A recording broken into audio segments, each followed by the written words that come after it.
So, for today's movie review, I'll be reviewing the movie Black Scorpion, a 1995 superhero film about a superhero named Black Scorpion. Who is Black Scorpion? If I have to describe her, she's like a cross between Black Widow and Batman. And apparently the movie did really good on TV because it not only spawned a sequel, it also spawned a TV series and its own comic book series. So, is the movie really that good? So, the plot of Black Scorpion is about this female police officer who becomes a vigilante known as the Black Scorpion after the death of her father, like some other superhero. And basically, she goes around fighting crime within the city. And yeah, that's really about it for the plot of Black Scorpion. In terms of what I liked about the movie, it's focused on a female superhero. And yeah, I feel like we need more diversity in terms of superhero movies because they're always focused on the male, not necessarily the female. And anytime we do get a superhero movie that's focused on a female character, they always focus on the secondary characters like Catwoman and Elektra, and which led to the result of creating bad movies like the Catwoman and Elektra movies. However, Black Scorpion isn't as horrible as those films. Also, I kind of like how little of the CGI they used in this, because it was the 90s and every movie tried to overuse CGI and it looked like crap. With this movie, okay, granted the CGI doesn't look that good, but the way they used it was like, okay, the way CGI should be used. Very little, and it's not necessarily the main focus of the movie. Like the scene where her normal car turns into the Scorpion Mobile, and yeah, it's called the Scorpion Mobile. It's actually kind of a really cool effect. Yeah, it doesn't actually look that bad, but also the costume designs for the characters aren't that bad. And yeah, that's really what I liked about the film. Now, what I didn't like about the film, I felt that some of the recurring gags were just kind of stupid. Like, one of the recurring gags in the movie is everyone compliments her boots. I kid you not. There's like two different points in this movie where you basically have these two characters who got saved by Black Scorpion, and they both make the comment about her boots. It's like, why? Then comes the overall tone of the movie. I feel like there's some parts of the movie that were too silly to be taken seriously, and there are some parts of the movie that were too serious to be silly. I don't know. There's like this weird balance of, okay, seriousness and like fun. And yeah, it has like a happy balance, but it just felt kind of a weird balance because it's like both serious and silly. It's either go one way or the other, not both. But they were trying to make it more campy like the Adam West Batman, so yeah, it kind of works for this, but yeah.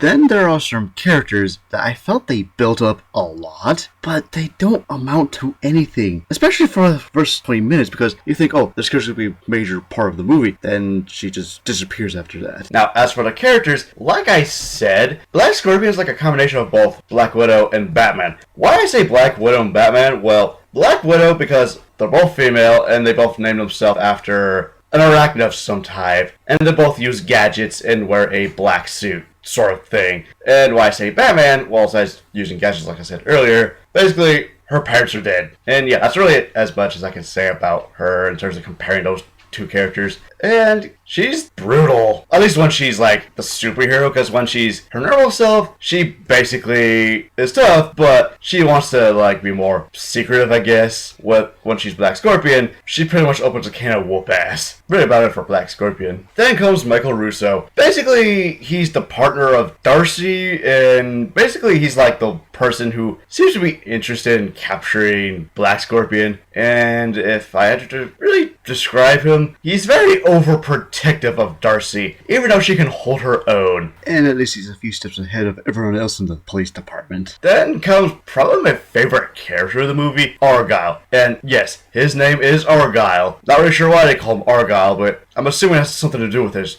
fucking shirt. But anywho, if I had to describe this guy, he's kind of like the engineer or the mechanic from Dukes of Hazzard if he were an African American and a bit more flamboyant. But overall, the guy was pretty chill. Then comes the main villain of the movie, the Breathtaker. Okay, pretty much if I had to describe this guy, he's pretty much Darth Vader, but contains the campiness of Cobra Commander. Now, why I say he's like Darth Vader, well, he physically looks like Darth Vader. He's got the heavy breathing thing going like Darth Vader, and he's part human and part robot like Darth Vader. So yeah, he's pretty much a lame version of Darth Vader. But like I said, he looks like Darth Vader, but he contains like the essential campiness campiness of like the Cobra Commander, and he has a rather interesting motivation. I'm not gonna tell you what it is, but it's really interesting. Now, for my final verdict of Black Scorpion, basically it's nice to see a bit more diversity of superhero films, because we get mainly movies about male characters and not necessarily about the female characters. And the special effects, even though they're not really that good, are actually pretty cool in terms of how to use it. It's not like they don't use it a lot in the movie, they use it very little, which is probably works for the movie. Although my main problem with the movie is its overall tone, because it's too serious to be taken too silly to be taken seriously, but it's too serious to be fun. And I feel like they try to make this movie like dark, but have the campiness of like the Adam West Batman, which I think was kind of like its weak point. And as for the characters, basically Black Scorpion is Black Widow and Batman, and Michael Russo, he's a really overprotective, like, partner. Argyle's pretty cool, even though I think he has a stupid name. And Breathtaker is basically Darth Vader with the campiness, with the campiness of that of Cobra Commander. Before I give my final rating, what does everyone else have to say about Black Scorpion?